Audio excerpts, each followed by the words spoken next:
What's going on, guys? Corey here.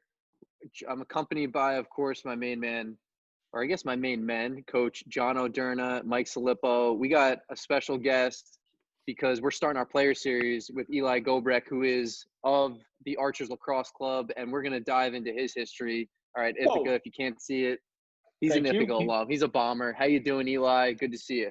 How you doing? I'm doing well, guys. Thanks for having me on. Go Bombers. That's right, baby. So, Eli, where are you right now in quarantine? I'm in Seattle, Washington right now. Been basically stuck in the house for the past few days. Just getting to the field to train in the morning and then pretty much locking it down. Now, are you cooking for yourself or just all delivery all day? I've been good the past week. I did a little grocery delivery, actually, so I figured that was better than just ordering takeout every night. But I did get a nice pizza last night. There you go. What's the delivery chain up in the Pacific Northwest? What are you going with? Is it like Whole Foods? Is it like what's the chains you use? It's a little different. You know, I'm a Wegmans guy at heart, obviously being from upstate, but either QFC or Safeway typically. You know, I like Whole Foods, but it's pretty expensive. Love it. Yeah, the PLO budget, they don't hook you up with that? I haven't played a game yet, so we'll see. That's right. Best defender in the world. Bachlet, right, said that? I mean, I got to get my plug in for the Defensive Player of the Year 2016. For those who don't know, at Ithaca College. Yes, fact, I did coach Eli, John, Corey, so it's not a myth. All right. Eli, why don't you dive in and tell us about your path, you know, kind of to Ithaca and all the way through to where you're at now. Yeah, so as you know, Slip, lacrosse really wasn't my first goal to play in college. I was a hockey player for most of my life. I played lacrosse and hockey from first grade on, but hockey was really my passion. So after high school, went to Ithaca High School, played hockey and lacrosse there for 4 years, and after that, I decided I kind of wanted to pursue hockey a little further. I wasn't quite at the collegiate level yet, so I played a year of junior hockey in Rochester for the Junior Stars, and I had a good experience there, but it wasn't exactly what I was looking for. And as a guy who goes into junior hockey as a 18, 19-year-old, you can come out of that at 21 years old and be like a 21, 22-year-old freshman, and that really wasn't what I was looking for. So I knew lacrosse was something to fall back on, and it's kind of a funny story. Like, I did not ever think I was going to play lacrosse in college. So after my senior year, we have a really good run at Ithaca High School. We lose the state championship game in overtime to Farmingdale, and I switched to long pole senior year. I played midi my whole life, started for like the second half of the year as a senior, lost in the state championship, and after that game, I sold my high school helmet, sold my gloves. Never thought I was going to play lacrosse again. So what'd you do with the money, Eli? I think I probably bought a hockey stick, to be honest with you, or maybe something else hockey related. But after that year of junior hockey, I was actually at the state championship in 2012 down in Long Island, and was watching the Ithaca High School guys again, and just kind of thinking about it all, being with my friends. I was like, I kind of want to play this sport again. This is so awesome being here in this environment. And I had an opportunity with Ithaca College.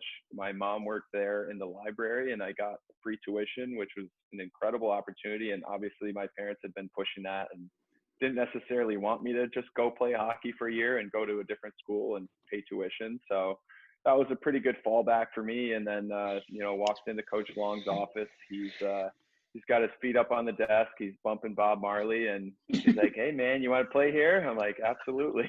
So that's how it all started. I was really a walk-on at that point. Yeah, man. Come play for the Bombers. That's it. That's the voice. The man, the myth. Now, Slip, did you coach Eli for all 4 years or just – No, so I was lucky enough I graduated in 11, and when I came back to Ithaca, his first year was 2014. Was his sophomore year, right, E? I got you your sophomore year. And so I was lucky enough to have had a really good defensive group when we first got there, won a conference championship 2 out of the 3 years we were together. And if JJ, and I hope you're listening, JJ, didn't drop the ball against Naz in the final seconds in 2015. We might have got into overtime, but they had this kid named Drew Simino, and they won 87% of the possession. So Eli in the defense had to play a lot of good D that year. Yeah, that game. So, but yeah, 2016 Defensive Player of the Year. We also had the Goaltender of the Year, Scott Sidman, West Jenny guy. Great group. Eli is the best player I've ever coached and the best leader I've ever coached too, and the most psychotic player I've ever coached. He's got a crazy side to him. That's for sure. Gotta love it. Eli, how would you define yourself as a leader? Like, what's your style? It's cliche, but lead by example. I think I took that really to an extreme at Ithaca. I had a chip on my shoulder, I think, because I wasn't able to make it in hockey, and I don't talk about that a ton because everyone just assumes I'm a lacrosse player from the start. But not being able to reach that goal and playing college, I was kind of like needed something to feed that energy, and for me that was lacrosse. And as soon as I really got to campus and started playing, I could see that passion, especially with Coach Long. So I think his leadership was clear to me from the start that this was something that was passionate for him and that he was not going to hold anything back. And as I started as a freshman, it was kind of like, when we're in practice, this is just as serious to me as a game right now. And like I would, I'd get in people's faces. I think I got in a fight with Joe Perkins my sophomore year when we're down in Tampa Bay, where it should be all like roses and peaches, and we're like throwing hands at each other at a practice that really probably didn't matter that much in the long run. But to me, it was every day. It was just got to compete and lead by example. I remember that. Eli, playing against you when I was at Stevens, you were a nightmare to deal with and prepare for. So my question for you is, like, you go from being kind of a guy that falls into Ithaca in some way, shape, or form, right? Not recruited. At what point did it click for you? Like, I'm really good at this. And like, when did your confidence really skyrocket to help you kind of get to that point where you're all of a sudden the Defensive Player of the Year by your senior year? Yeah, I think that it seems weird because that click, like that moment was kind of right away. I was lucky enough to play with really, really good players growing up. So for me, like, I was never the best lacrosse player, and I had to be really scrappy and competitive to keep up with the guys that are going to Albany, Penn State, Canisius, Georgetown that I graduated with. So when I came back from hockey, I had a bunch of guys that were really close with me that played D3, and one of my friends, Andre Keating, who played at Geneseo, was telling me, like, look, I think you could be an All-American at this level. I've played for a year at Geneseo. I've seen what D3 is like, and I think you can be an All-American. So for me, I was like, okay, that's a goal for me. And really from the first captain's practice, I was guarding Bruce, who was a senior at the time, and I was a freshman. He's like 6'5", 6'6". And I remember, I think I just like tossed him on the ground, like when he was dodging. And I was like, okay, like I think I can play here. And that was really the moment where it just kept building momentum from there, and didn't want to take any crap from anyone, and just kept that chip on my shoulder. That's awesome. I love it. Yeah, it's great. God, it's great. Just reliving it right now. It was good times. Yeah. D3 lives, man. D3. Some of the D3. best guys out there, and I think the best part of your story, Eli, is how, I remember talking to Welchie at the Creeker about how Eli was a short stick midfielder who could, barely pass and catch, but would, punch you in the mouth. And then, as we get into your highlights moving forward and some drill stuff, that we'll be able to see clearly your progression. Eli, you've obviously grown a lot as a player, since you kind of fell into Ithaca, like we talked about, which we'll definitely talk about your kind of like, you're moving up towards the professional game. But let's talk about like what you do to develop currently. Like, I know you got some indie drill clips. I think you might even have some game clips. Like, we should why don't we tee those up and talk through them a little bit? Because I would love for you to kind of share with our audience, how you develop here. Yeah, let's do it. I got a couple drill. This drill is just a simple one. Like, all you need is like a little ring or a hex. It's about the same size as one rung in an agility ladder. And we're just working on 2 foot in, 2 foot out, like we call it. And you're working on driving off that foot and starting your back pedal after you break down an approach. So I think this is something that's really not worked on enough. It's super simple. And for me, I play super aggressive, at times too aggressive. So I need to be able to quickly backpedal and shift directions. And if I can't stick my foot in the ground and do that, then I'm going to get burned. So this is one that I like to work on a lot, and really do 20, 30 seconds, rest 20, 30 seconds, and then repeat, or you can change it up and do a couple different ones. I like to react to the drill, so I'm going to react here. Eli, I'm a defensive guy, so I'll tell you what I love about that. If we have the best defenseman in the world can do that drill, who can't do that drill? You know what I mean? And to me, sometimes for defensive guys, it can be hard to work on stuff on your own because they're so not a finish line. You know, like crushing the speed ladder or 2 feet in, 2 feet out in a circle can feel borderline stupid when you're sitting there doing it by yourself.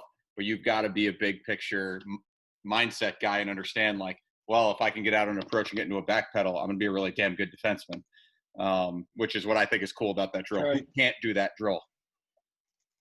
Yeah, I've never heard of someone take like a concept from a ladder drill and apply it to like a real game situation, like an approach. Because I agree, like a lot of times with youth players going from being at borderline top speed to then like shortening the distance between their steps as they get closer to the person that's attacking them is like an underrated skill that I think a lot of times kids don't even realize they need to work on. So I love that. And you can even do it like in an apartment, like you did that in such a small space. Like you don't have to be outside to do it. It's great. Yeah, and the other thing too is if you want to stop attackmen or middies from getting a run up, like sometimes you are going to have to take a really, really aggressive approach. So if you're going to take that approach and you can't backpedal, the guy's just going to run right behind you. But, you know, talking to guys that I've played against, like you look at a guy like Mikey Schlosser, who I've played with for the past 2 years in Denver, the best way to stop him is to make that aggressive approach and take away that space and that run up. But again, if you can't get backwards at that point, then you're done. You're left in the dirt.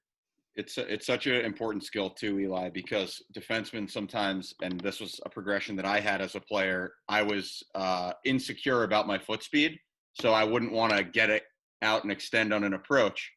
And I spent a lot of time on the ladder doing stuff like that to then gain confidence that like I can crowd you and still cover the ground while slowing you down. I think some guys think like, well, if I get out there, they're going to run by me, when in reality, if you can crowd them, you can take away their top speed and then sort of direct them where you want them to go. But you've got to develop the skill to work backwards quickly. Not really a question, just an observation, I guess. John's a big speed ladder guy. Yeah, big speed ladder guy.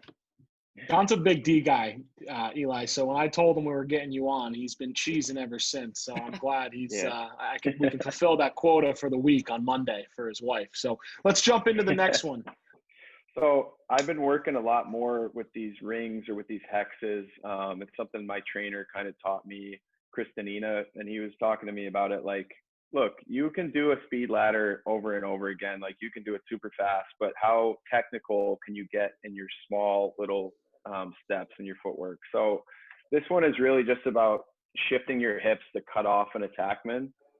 And it's, you know, it's hard to kind of break that down, but what that is it's right foot, left foot in the first one, and then right foot, left foot in the second one, but you're turning as you're putting those feet down.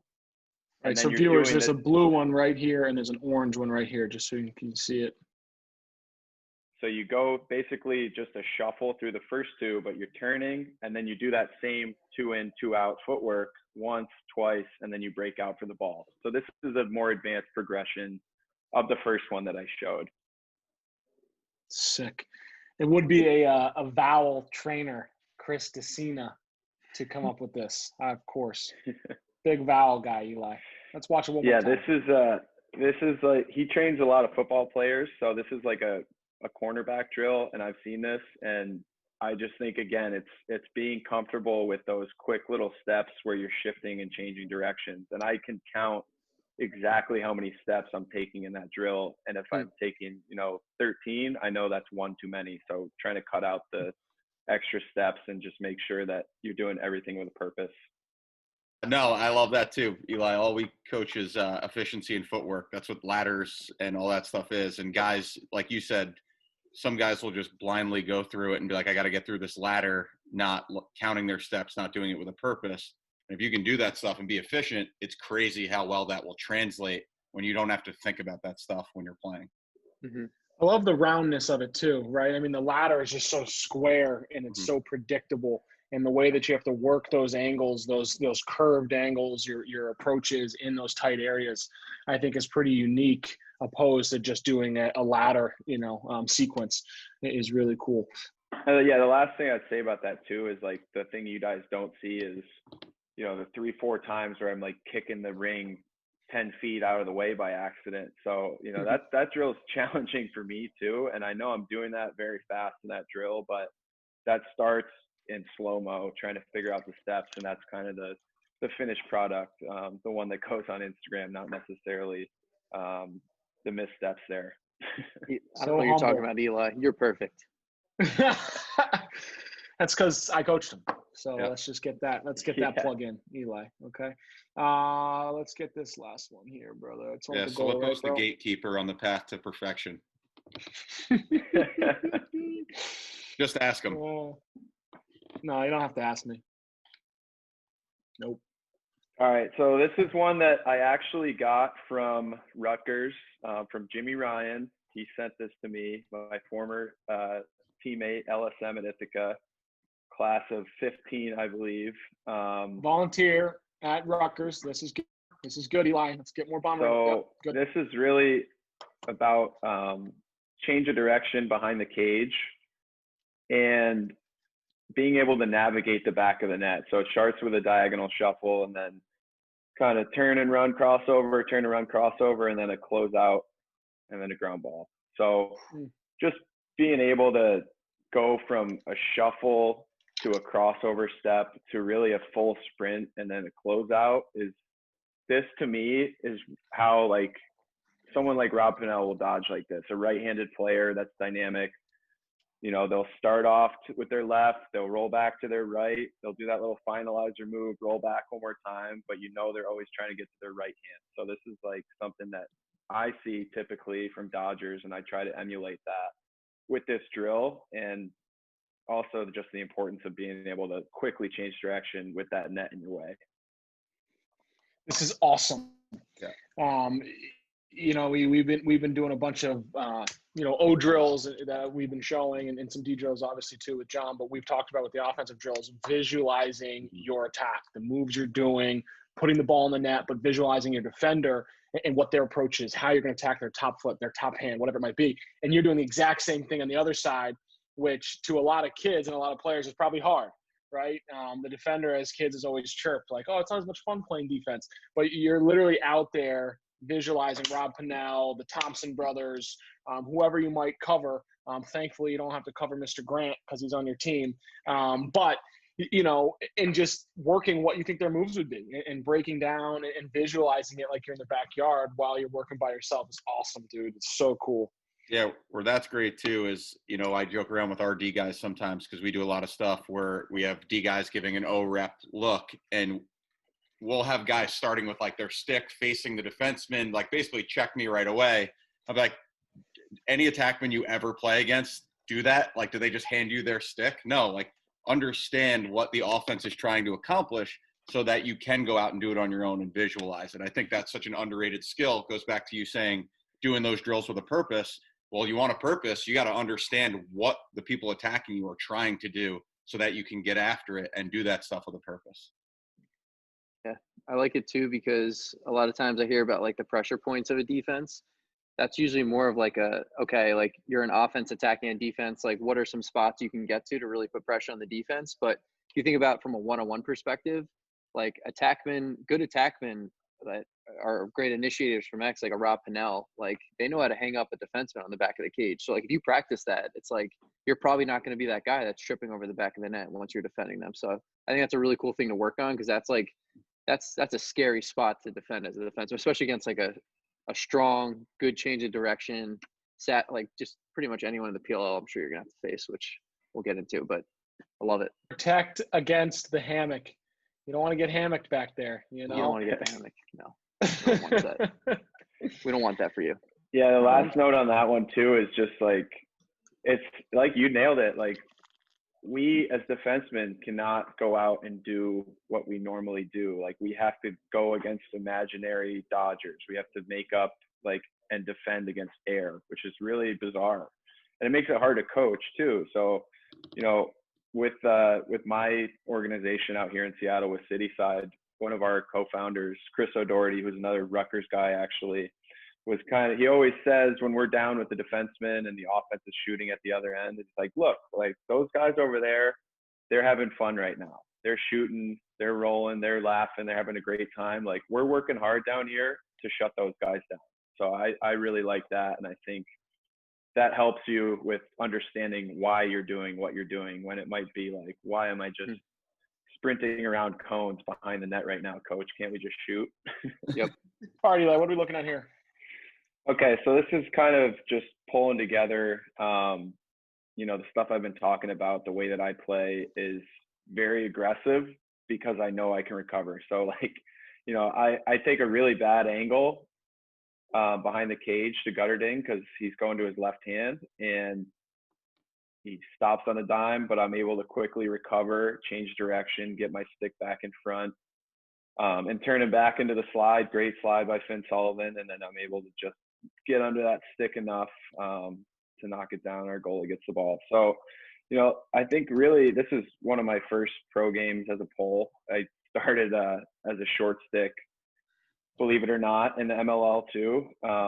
So when I got the pole back, I wanted to play super aggressive, and I think that was Gutterding's first game in the pros. So I was all over him, and he caught me on a bad approach and changed direction. But because I work so much at navigating the back of the net and using the crease and the rail of the net to my advantage, I was able to catch up and turn him back into the help. So that's really the way that I play, and the way that I still play is super aggressive because I'm able to make up time and space by using the 6-foot pole, using the back of the net where the attackman can't go, and playing to my help. It's also just reps showing up, right? Like, you're not worried about the back of the net because you're comfortable back there, and guys that don't log miles back there on their own are the guys that are looking down at the net while they're trying to get around it, or they're taking poor angles back there because they don't want to get too close to the net. So I think that stuff absolutely, it's so important and something that is not glorious to work on your own, but makes a huge difference.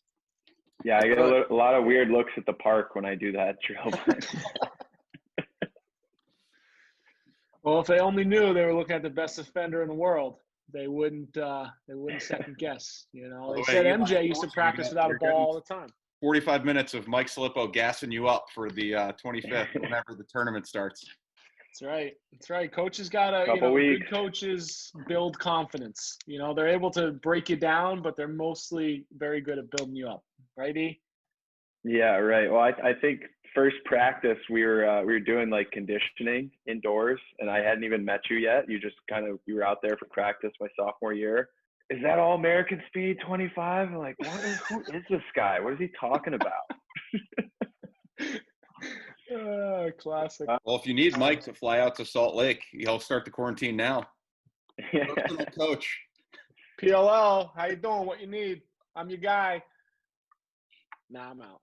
Bombers roll. All right, well, should we dive into the highlight film of kind of Eli and senior year in college, and kind of how you use this as your recruiting tool for the pro teams? Or, John, this is a nightmare for you, so just deal with it. Link will be in the bio, but let's just have some fun here. Oh, look at the lettuce. Is that what the kids call it these days? It's coming back a little bit. Coming back. Haven't been able to get a haircut in quarantine. Oh, I forgot. You were also Empire Player of the Year, right? Was that true? Mm-hmm. Seminole won it 3 years before, so I at least got one. Don't you love how the defenseman shows his first 3 clips he's scoring? Goals, yeah. This is a man down goal too. Yeah, this is man down. That's right. Fake high near pipe, finish high near pipe. We lost that game, E. I know. I scored the only goal in the second half. Yeah. This is the one I was talking to you guys about right here. Mike, you run that back. I was being really mean this game. I was a lot. Our ride was mean. This was down in Tampa Bay. Or Tampa. Oh, this one's silky. Ooh, that's your hockey background came out in that one. Yeah, I can't believe Puka didn't finish this. Would have been a sick assist. Del Puka was a freshman, went 4-2 that game. 4-1. So this is, again, like super aggressive on the ball just because I'm confident I can shift my hips around. This kid was a baller, Zach Hobbs. Yeah, Hobbs, yep. He had a hat trick this game. People forget that. I don't think I let you forget it, probably. I think we had Naz this coming Saturday, who we beat by like 12 that year. Oh, John, it's Steven. Oh, no. Yeah. Oh, man. I mean, if it's 2016, I wasn't there, so I don't mind. Oh, that's when you went D1. Got Yeah. it. This is Bailey, though. Remember what I said to you, Eli? I said Bailey chose Stevens over us, so you're going to abuse him for 60 minutes. Well, he You chose said me yes. over Silipo, so that's why he wanted to make a big deal out of it. Well, that definitely worked.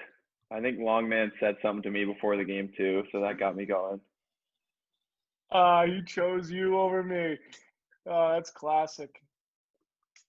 That's classic. Let's see what else we got in here. We got RIT game in here, E? Yeah, RIT's in here. Eli, I don't know if you'll remember this guy, but when I was at Gettysburg, we had the Division III Player of the Year on our team, and he was a Pole. And you remind me a lot of his game. He had a short stint in the MLL. Same thing. They asked him to play short stick, and I think he stuck around for one game. He didn't have the motivation that you did, but his name was Tommy Kehoe, and he was a pretty confident, pretty aggressive guy on the field. He was a cool guy to play with. Yeah, it sounds familiar. Yeah, I was short stick for 4 games, and in the middle of a game, our LSM got hurt, so I had to grab the pole. First play, cause a turnover, run it down, turn it over. Next play, I get the ball and score, and then I haven't picked up the short stick again. Right. So hopefully we keep it that way. That's awesome. Oh, young Silipo. There he is. Look at those shoulders, John. Shoulders or man antlers? This is a great There's a few pro players in this game. Ryan Lee, Hosick, might be one more Canadian too. Great ground ball. Hosick. It was the defender of the year versus the LSM of the year. Oh, good luck. Yeah. They were what, number 2, Eli? We beat them at their place? They were number 1. Number 1. And we snapped their like 59 game winning streak on Time Warner Cable, upstates. Very nice Time Warner Sports. How you doing? That's a we'll big win. finish with this one. Big win. Big win for the Bombers. Eli, you're nice doing, lever. ground ball drills Lever for yourself? pass? Yeah, you see that lever? That was sick. Let's talk about your box career. Let's go a little outside the lines and let's talk about your box career and get ready for the PLL. Yeah, so I think it's interesting. Most people probably don't know that my first attempt to play pro lacrosse was in box lacrosse in the NLL, and that's really why I moved out to Seattle too. I talked about Chris O'Doherty a little bit. He's OD's on the Warriors. We used to be the Vancouver Stealth, so I moved out here 2017, I think it was, maybe 2018. Tried out for the Stealth, got cut after a couple weeks, but there's a lot of opportunities for box lacrosse in Seattle or at least close in Vancouver. So I ended up sticking with it. I played a year of senior B with the Ladner Pioneers. My first box experience was probably with you, Slip, though, back on the Onondaga Nation with the Red Hawks. So that was technically my second senior B season with Ladner. Went to the President's Cup, which is an absolute battle. It's like 9 games in 8 days, and went to that tournament a week after I won my first MLL championship. So that was pretty insane grind. And then I tried out for San Diego last year. I was the last cut. And, being cut twice at that level was kind of like, am I really going to keep doing this? And I think you kind of get that label at a certain point, like he's a fringe guy, but I made the Seals this year and played in every game, started almost every game, and had a really good season. So it's been a really good opportunity for me to be kind of humbled too, because field lacrosse is not easy for me, but it comes very naturally, and box is like an entirely new game and really reminds me of hockey too, which was really my first sport that I loved. And I even dropped the mitts once this year, got my face rearranged a little bit by Mitch Jones, but it's definitely been an experience that's toughened me up, and I think it's going to improve my field game. And I think you guys and everyone will see that when I get to Utah for the PLL championship. Let's go. Dude, I'm juiced. I'm juiced. I'm ready to run through the wall. Yeah, I'm a fan. I'm a fan for life. I love your journey. It's pretty unique. It's really cool too. Talk now about, like, I love the perseverance too out of you. Like, most people, especially with the NLL, it's such a grind. Like, just the tryout. Forget about like playing a full season, getting time. Like, I've talked to many guys who they get cut that first time, and it's just like, all right, I'm good. I'm not gonna try this ever again. But the fact that you kept going is like, that shows like a lot about your character and your grit. But I'm just kind of curious what's in store with the PLL. You juiced or what? And like, what's it gonna be like? I think it's really, really cool what you're about to do. Yeah, man, I'm really excited, and it's pretty cool because it feels like all the hard work has kind of started to culminate into my play, but also being recognized a little bit for that, which is always cool. So, going into this series, just looking at our team, the fact that I get to play with Tom Schreiber is incredible. The fact that I've played with John Grant Jr., I've played with Brody Merrill at this point is pretty insane to me. But when you look at our team, you look at our attack, you look at the defense that we have, Matt McMahon, Scott Ratliff stick out to me as two guys that I'm really excited to play with. And so something that I don't think people think about with pro lacrosse is that we only see each other once a week, typically. It's like, okay, get in Friday, practice, play on Saturday, maybe a little shoot around, have some fun with the fellas after, and then we're out. We're back to whatever city we live in. Like, this is really going to be an opportunity for us to grow over a 3-week period where we're seeing our guys every single day. We're watching film together. We're hanging out, playing Xbox together. And I think that's just going to make the level of lacrosse and the camaraderie between the teams even higher. And I just think this is going to be like an event that is the best lacrosse that people have ever seen, and on the biggest stage too, on NBC and NBC Sports. Yeah, it's really cool. Corey and I grew up with Adam Gittleman. He was one of our good buddies growing up, and he's great. But he was calling it the World Cup of lacrosse, which I think is kind of a cool way to look at it, because every couple of years, or every 4 years, we all get jacked up about like U.S. soccer if they happen to sneak in. And like, you kind of pick your team, but you watch any game that's on. I feel like this has a little bit of that to it. Like, it's going to be like wall-to-wall lacrosse for a couple of weeks, which I think is unbelievable for our sport.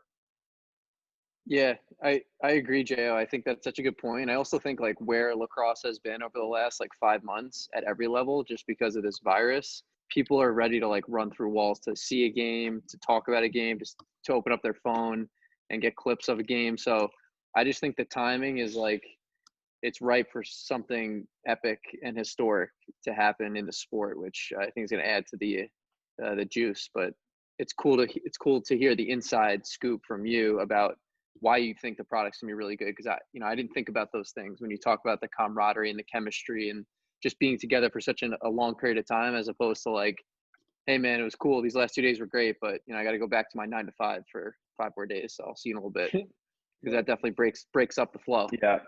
Yeah, I think it'll kind of like feel like college too, because I went to Utah a few weeks back. I met Gitz, he's the man.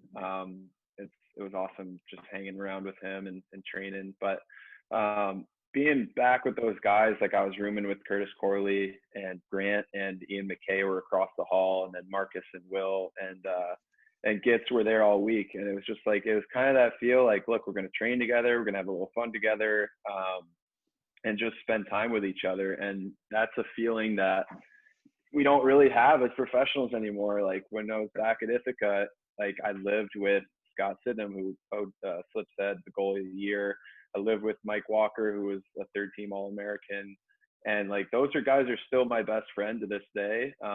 But just being with those guys every day. It was like, you have a practice, you have a game, and then like, boom, you're back with them. And like, whether you like it or not, you're talking about what happened in the game, and you're growing and you're going through ups and downs with them. And it's a microcosm of that in a 3-week period, but it is going to feel like that. And I'm just really excited for that experience, and it gets the juices flowing for sure.